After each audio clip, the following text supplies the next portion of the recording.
بسم الله الرحمن الرحيم. الرحمن علم القرآن خلق الإنسان علمه البيان.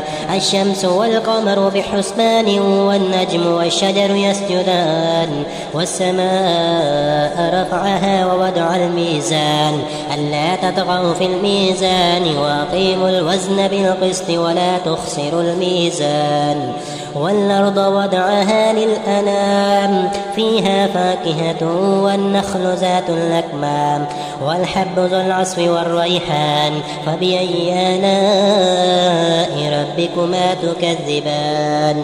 خلق الإنسان من صلصال كالفخار وخلق الجان من مارج من نار فبأي آلاء ربكما تكذبان. رب المشرقين ورب المغربين فبأي آلاء ربكما تكذبان. مرج البحرين يلتقيان بينهما برزخ لا يبغيان فبأي آلاء ربكما تكذبان. يخرج منهما اللؤلؤ والمرجان فبأي آلاء ربكما تكذبان.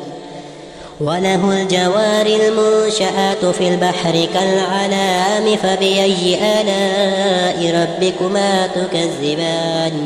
كل من عليها فان ويبقى وجه ربك ذو الجلال والإكرام فبأي آلاء ربكما تكذبان.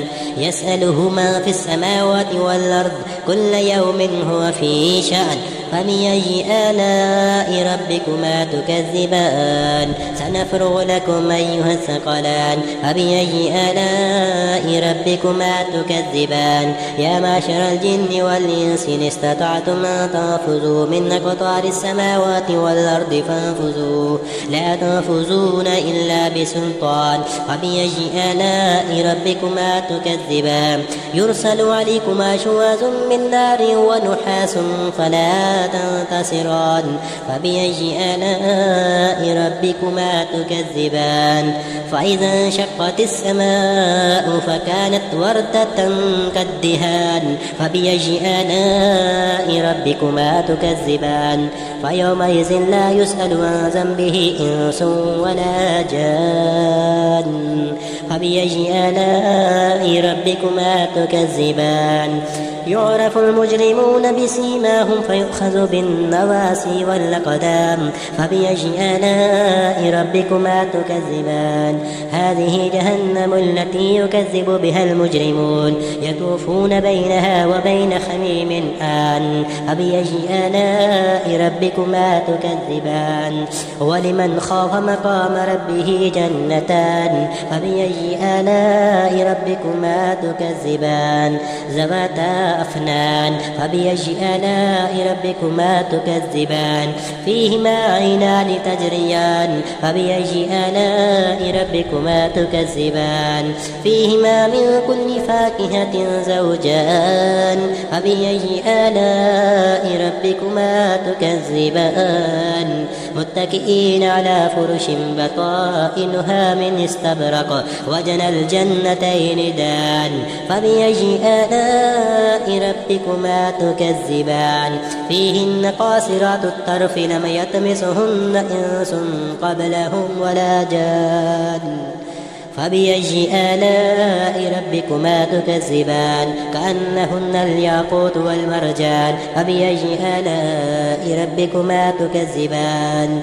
هل جزاء الإحسان إلا الإحسان فبأي آلاء ربكما تكذبان. ومن دونهما جنتان فبأي آلاء ربكما تكذبان. مدهامتان فبأي آلاء ربكما تكذبان. فيهما عينان نضاختان فبأي آلاء ربكما تكذبان. فيهما فاكهة والنخل والرمان فيهما فاكهة ونخل ورمان فبأي آلاء ربكما تكذبان. فيهن حيرات حسان فبأي آلاء ربكما تكذبان حور مقصورات في الخيام فبأي آلاء ربكما تكذبان لم يطمثهن إنس قبلهم ولا جان فبأي آلاء ربكما تكذبان متكئين على رفرف خضر وعبقري حسان فبأي آلاء ربكما تكذبان تبارك اسم ربك ذي الجلال والإكرام.